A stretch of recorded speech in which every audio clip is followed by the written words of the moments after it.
Hey guys, so today we're looking at Algebra 3's 3.4 Day 1 notes. So let's get into it.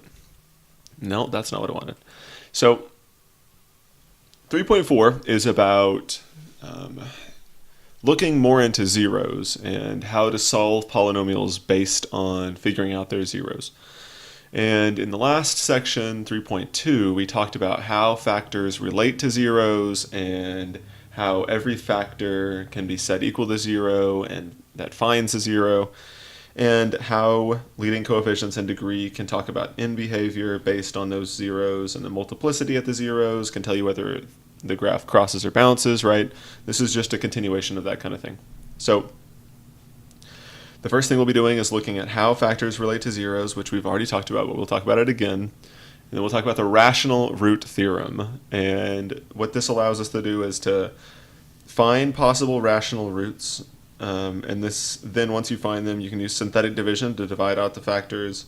And then you can solve polynomial equations by synthetic division. So let's get into it. How factors relate to zeros. Now all of this right here, you should have already written down in some way or another through examples or notes or something. So I would read this or listen to me before you start writing it down, because it's highly probable you already know what's going on here. This bottom section you might have to write down because it's a new example. So every polynomial in factored form has factors, and factors are pieces of products. That's it. Factors are just pieces of a product, right? So here you've got this thing times this thing. These are both factors. And they're both factors. And each factor can be set equal to 0 and solved, and that will find a 0. So all factors of a polynomial can create zeros of the polynomial. So we know that the polynomial has zeros at 3 and -1. So if you set this equal to 0 and solve, you'll get x equals 3. Set this equal to 0 and solve, you get x equals -1. So the zeros are 3 and -1. Since when you set each factor equal to 0 and solve, that's what you get. All right, so that should not be a shock for us anymore. We had a quiz over that last week. Or, whenever you had it. So if you know the zeros, that means you can also write a polynomial using factors by using the zeros. So here we're going to construct a polynomial from the zeros. And I want to keep in mind there's an infinite number of polynomials if you're just given this information, all right? And I'll show you why that is here in just a second. So these are the zeros I want our polynomial to have. So I'm going to go ahead and name our polynomial the traditional name, f of x equals, and I'm going to start writing a polynomial in factored form that will give me these zeros, okay? So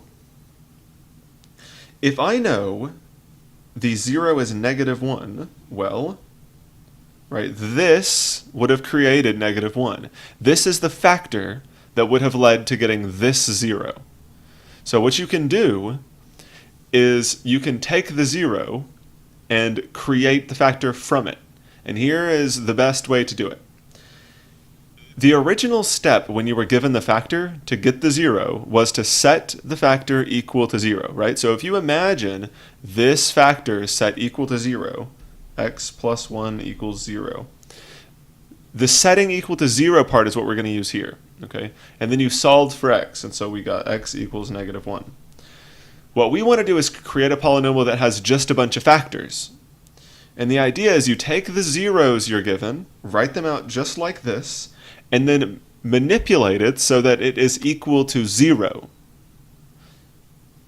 It's like taking this step and moving back one where it says it's equal to 0, and this would be the factor.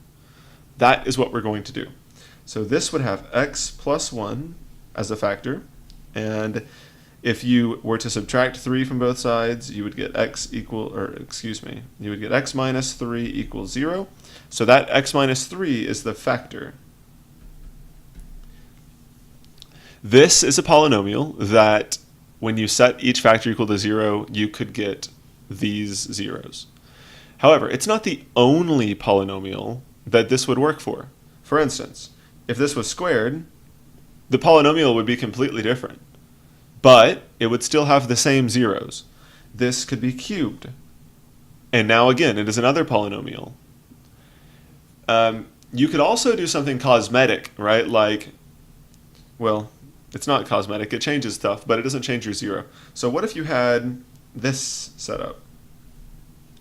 I don't know, 3x plus 3, x minus 3. If you set this factor equal to 0, you would get 3x plus 3 equals 0. Subtract 3 and you get 3x equals negative 3, and then divide by 3 and you get x equals negative 1. Look at that. We didn't have x plus 1 to start with, but the 0 was still negative 1. So this hopefully should be broadening your mind about how you can take zeros and make polynomials, and then all the different polynomials that can have the same zeros. So what we're going to do is we're going to construct a polynomial that has the following zeros, and it can be any polynomial that you would like, okay? So if you think you have a handle on this, then try to do this, and if not, then watch me. The whole idea is to realize that each zero had a factor that it came from in the polynomial. So if I have a polynomial, each of these came from a specific factor. And I'll start with the easiest one, 4. Right? X minus 4 as a factor, if you set this equal to 0 and solved, you would get the 0 of 4. So this is the factor that goes with 4. Okay? And the general quick way to do this is you just write x and then whatever 0 you have with an opposite sign. So let's say x plus 1/2. Well, if you set this factor equal to 0, you would get x equals negative 1/2, which is exactly what the 0 is. Now 0 is a tricky one. Well, it seems tricky when you're given it in this form. We've dealt with it several times going from a polynomial to a 0, but you have to think, right? What factor could create 0? Well, if x was already equal to 0, then when you try to solve it solve this, you set the factor equal to 0 and solve, then you're already done. So the factor that creates the 0 of 0 is just x. So if you set that equal to 0, you would get 0.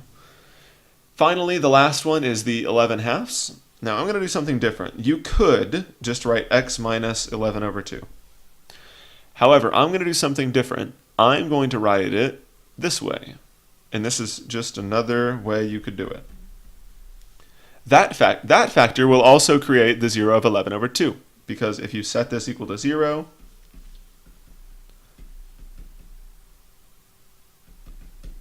you'll add 11 and get 2x equals 11, and divide by 2 and you get x equals 11 over 2. Exactly the thing we needed, right? So there's all different kinds of answers. And this one right here could have been 2x plus 1.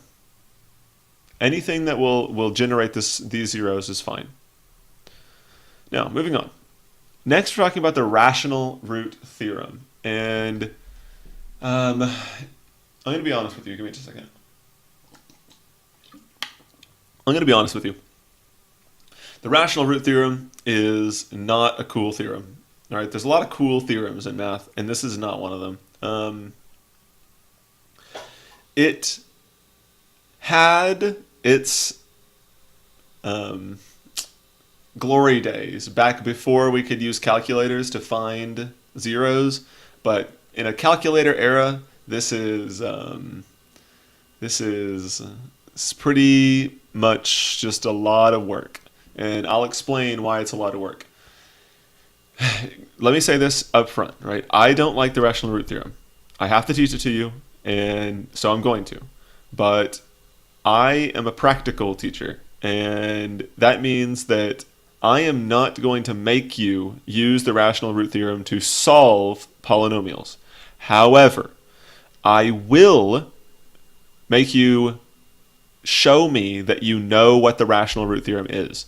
So I will be asking on quizzes or tests for you to tell me the possible rational zeros by using the rational root theorem. You won't have to go any farther than this, and I'll explain how you do that in this lesson, but you will have to know how to do it. And this part is actually not very tedious at all, and especially with the problems that I will give you. So if a polynomial has integer coefficients, and see, this is already like, it's already in a position where it's not, the odds of having integer coefficients on polynomials that are actually modeling things is pretty slim. So it's already not that useful. But then its rational zeros can be found by the following formula. What is then its rational zeros follow can be found. All right, let's forget about that word. Now, it is the factors of the constant over the factors of the leading coefficient. And it's really just that simple. So here's the idea. If you're asked to state all of the possible rational roots, this phrase right here lets you know, if you're not good at figuring out what you do on problems, these three words will always mean use the rational root theorem. Now, state all of the possible rational roots. The first thing we want to do is to state what the leading coefficient is, because you use the leading coefficient up here in the way how you utilize this theorem. So we want to know what the leading coefficient is, and we also want to know what the constant is. Well, the leading coefficient is -1. It's the coefficient in front of the x with the greatest exponent. So the x with the greatest exponent is 4. The number in front of that is a -1. The constant is the number without any x's, which is 4. And now we want to list the factors of the constant and the factors of the leading coefficient. Now, factors, as I was saying earlier, are any pieces of products that form something. So we want factors of the constant, so factors of 4. So factors of 4. This is a really old concept. Like, this is a concept you should have been introduced to like 6 years ago. So this is the key behind factoring, by the way. Factors of 4. 1 and 4, -1 and -4. All right, so either a +1, +4, or -1, -4. Then also you've got 2 and 2, so just 2, plus or minus 2. These are all of the numbers that could be multiplied together in some way to create 4. All right, so these are the factors of 4. So you've got a plus or minus 1, a plus or minus 2, and a plus or minus 4. And again, we have to include the plus or minuses because we are not limiting our factors just to half of them, because there's not just +1 and +4 that multiply to give you 4. The negative and the negative will also multiply to give you +4. Now, factors of the leading coefficient. Well, the leading coefficient is just 1, -1. So the ways you can get -1 are a +1 times a -1. So you need to include both of those, a +1 and a -1, aka a plus or minus 1. And on your factors, you're pretty much always, and by pretty much I mean you're actually always going to have a plus or minus in front of every number, because you can always manipulate it in some way where you could use the plus or the minus version.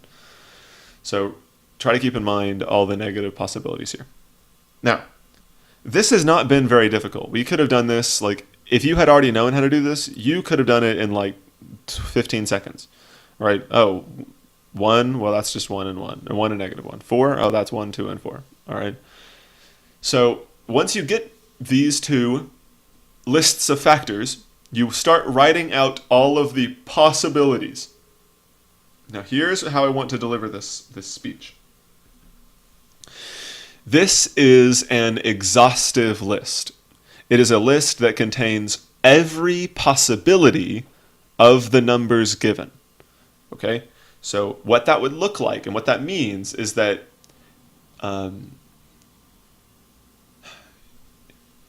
we will be using each of these top numbers with every single one of the bottom numbers, or vice versa.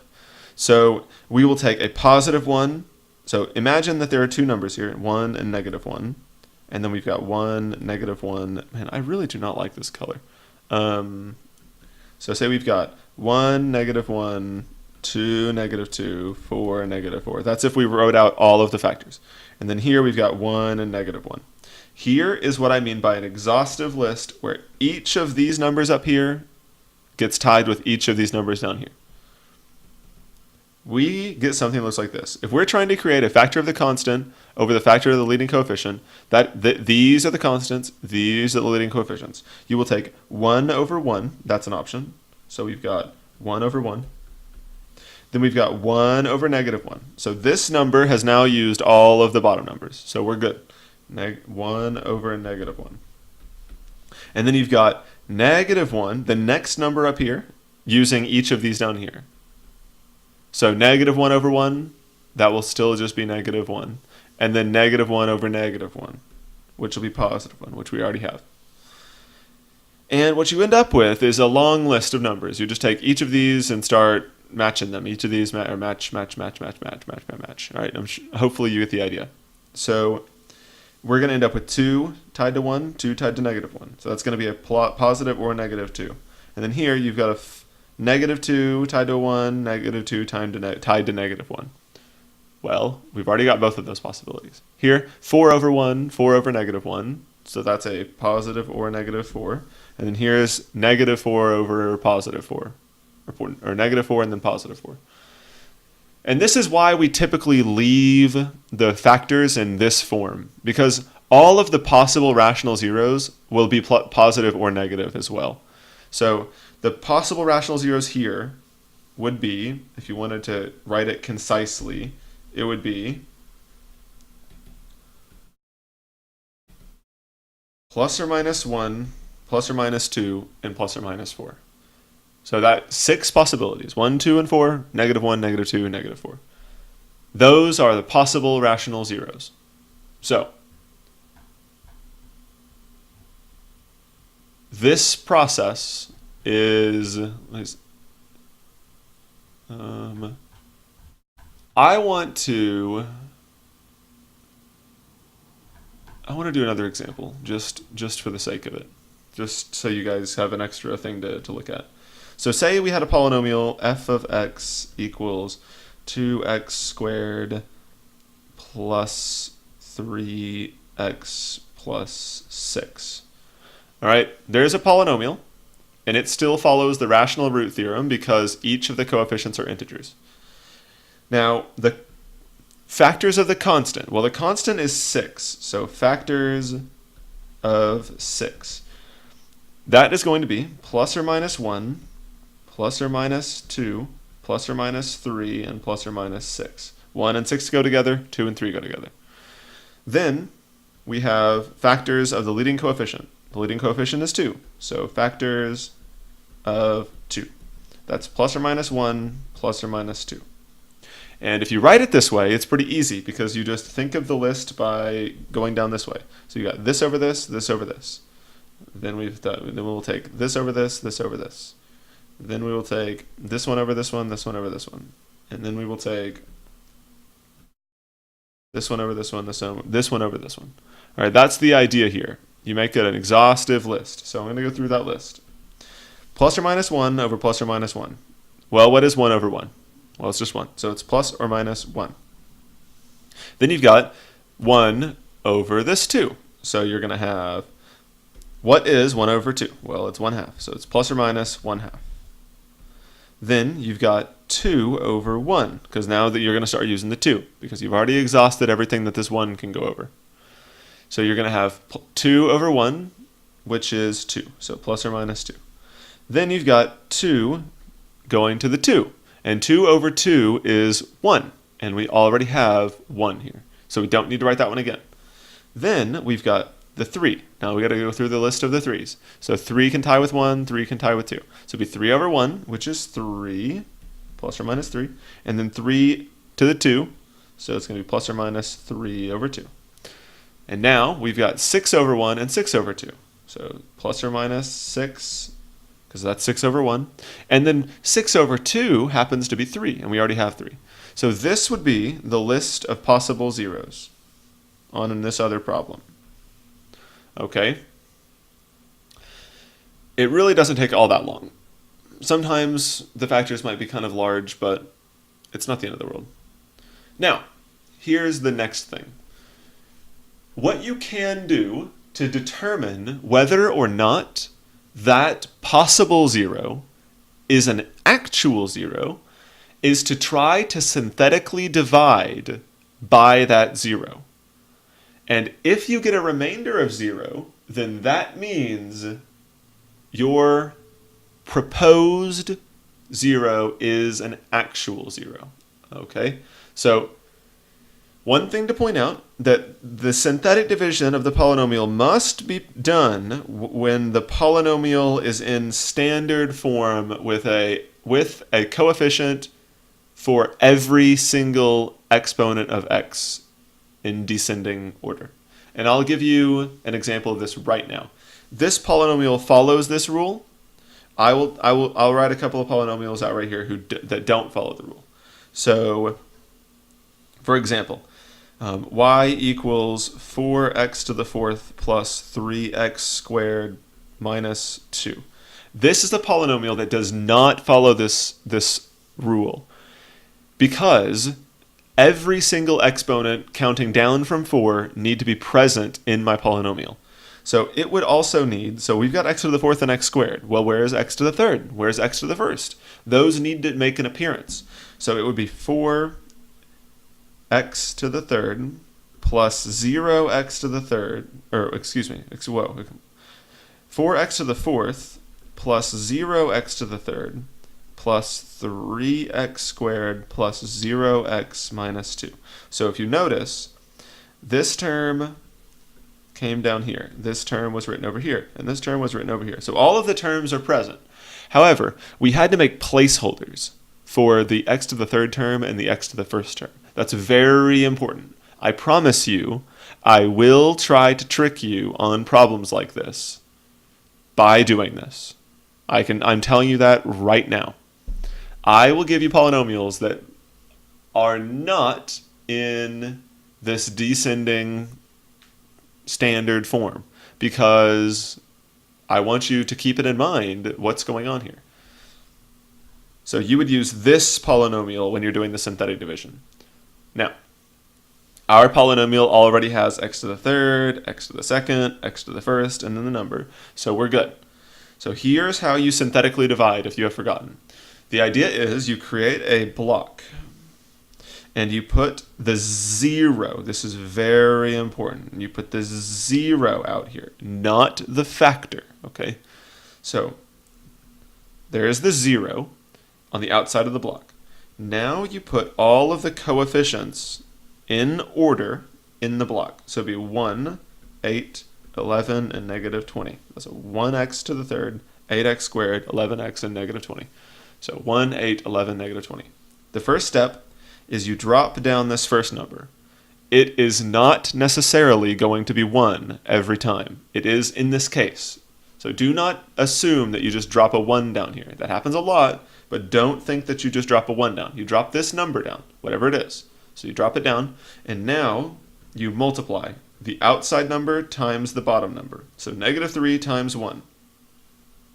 What is that? Well, that's negative 3. And you place that underneath the next number. So you place that answer right there, underneath the next number.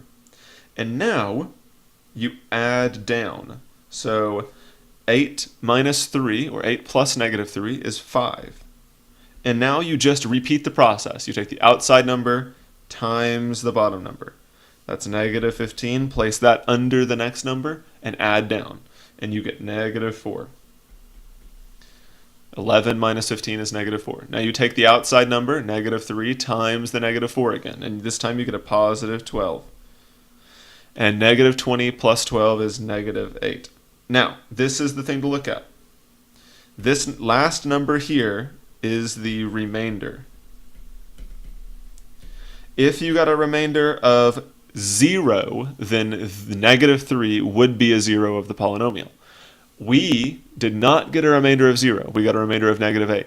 So since we got a remainder that is anything besides 0, we can confirm that negative 3 is not a 0. So what we have just done is figured out that negative 3 is not a 0 to this polynomial. So what you could do is take a polynomial, use the, all right, follow along here, right? Because this is the idea behind the rational root theorem. You take any polynomial with integer coefficients, you use the rational root theorem to find all of the possible zeros that exist, like this whole list right here. Then you would start synthetically dividing by each of these possible zeros until you get a remainder of 0. Then you know what one of your zeros are. And if you know what one of the zeros is, then you can tug on that string and make things a lot easier for us. So in this case, this is not a 0 because we got a remainder of negative 8. Okay? So this is what I just said. You do not have to write this down, all right? This is just an explanation as to what we could be doing if we did not have calculators. So to solve using synthetic division, you determine the possible zeros using the rational root theorem. Then you divide by every possible 0 until you get a remainder of 0. Then you write the remaining factor out, or not factor, the remaining, yeah, I guess it technically is a factor, and solve it. So solve the following polynomial equation, given that 1, 0 is 2. So we have already skipped all these first two steps. Determine the possible zeros, divide by the 0 until you get a remainder of 0. We've already skipped all that because the problem specifies that 1, 0 is 2. So all we have to do is synthetically divide by 2. Here's the synthetic division. Now, what I have written here are the coefficients of the polynomial. And you might be asking yourself, well, why do I have a 0 here? There's not a 0 for coefficients up here. But think, where is my x to the third? It's gone, right? It's not present, which means you need a placeholder for it. So this is the x to the fourth. This is the x to the, so the x to the fourth, x to the third, x squared, x, and then number, all right, constant. Now we do synthetic division. So you take the first number, drop it down. Multiply outside times bottom, that's 2. Add the numbers together here, that's 2. Multiply outside times bottom, that's 4. Add down, that's negative 2. Then outside number times bottom number, that's negative 4. Negative 8 times negative 4, negative 12. 2 times negative 12, negative 24. 24 minus 24, 0. So we can confirm the remainder is 0, so 2 is a 0 of the polynomial. Now, here's what you do in the situation that we know that this is a 0. This is the remainder column. So this is the remainder. This one right here, the next number, is the constant. This right here is x to the first power. This right here is x to the second power. This right here is x to the third power. So the polynomial is 1x to the third plus 2x squared minus 2x minus 12. That is what you get when you divide by this 0. Now, this is where it gets a little confusing. Remember, every 0 had a factor that it came from, okay? What we have done in actuality is taken this polynomial, this x to the fourth minus 6x squared minus 8x plus 24, we took this polynomial and divided it by the factor that would have created the 0 of 2. And that factor is x minus 2, because if you set this equal to 0 and solve, you'll get 2. So what we have done is taken our original polynomial and divided it by x minus 2. And this is the result.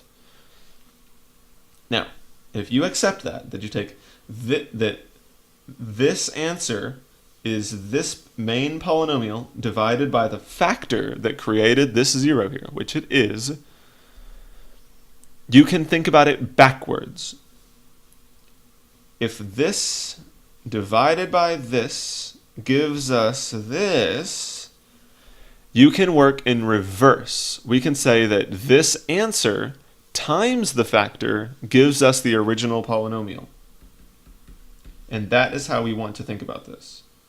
So these two things, and you can multiply this out and see for yourself. Do so if you want to spend the time to do that. These two polynomials, or these two pieces right here, would multiply to give you the original polynomial we had. It really would. Pretty crazy. But what we have done is we have started the process that would become writing your polynomial in factored form. So now, solve the polynomial equation given that 1, 0 is 2. Well, now, what we can do is take this polynomial here, this x to the third plus 2x squared minus 2x minus 2, or minus 12, and now this is another polynomial that we do not know the zeros of. So you would have, I'm going to talk about this over here. We've got x to the third plus 2x squared minus 2x minus 12. Well, to find the possible zeros here, you would use the rational root theorem again. Factors of the leading coefficient, or factors of the constant.